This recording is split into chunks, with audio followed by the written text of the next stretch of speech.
La Chambre de l'instruction considère ainsi qu'il existe, à ce stade, des indices graves ou concordants qui justifient que Gérard Depardieu demeure mis en examen.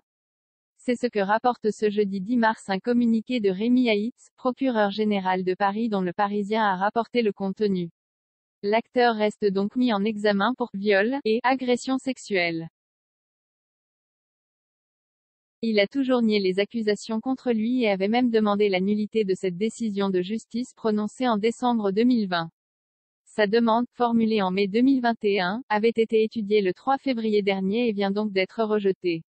La comédienne Charlotte Arnoux, 22 ans au moment des faits présumés, avait déposé plainte à l'été 2018 expliquant avoir été violée par Gérard Depardieu à son domicile parisien. Une confrontation avait eu lieu, débouchant sur un classement de l'affaire sans suite après 9 mois d'enquête préliminaire. Mais en août 2020, la jeune femme avait réussi à faire rouvrir le dossier grâce à une plainte avec constitution de partie civile. Mi-décembre 2020, une juge d'instruction avait donc mis en examen Gérard Depardieu, sans toutefois le placer sous contrôle judiciaire, rappelle le quotidien. Quelques mois plus tard, le 25 février 2021, il s'était exprimé dans le journal italien La Repubblica. Il n'y a aucune preuve, il n'y a rien contre moi et donc je suis très serein.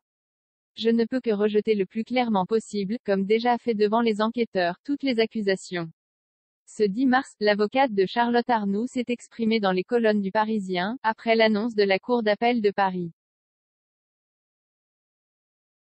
Elle voit dans cette décision prise par les magistrats dans cette affaire, une unanimité, qui est un signal fort. Sa cliente est quant à elle, très soulagée et confiante à l'égard de la justice.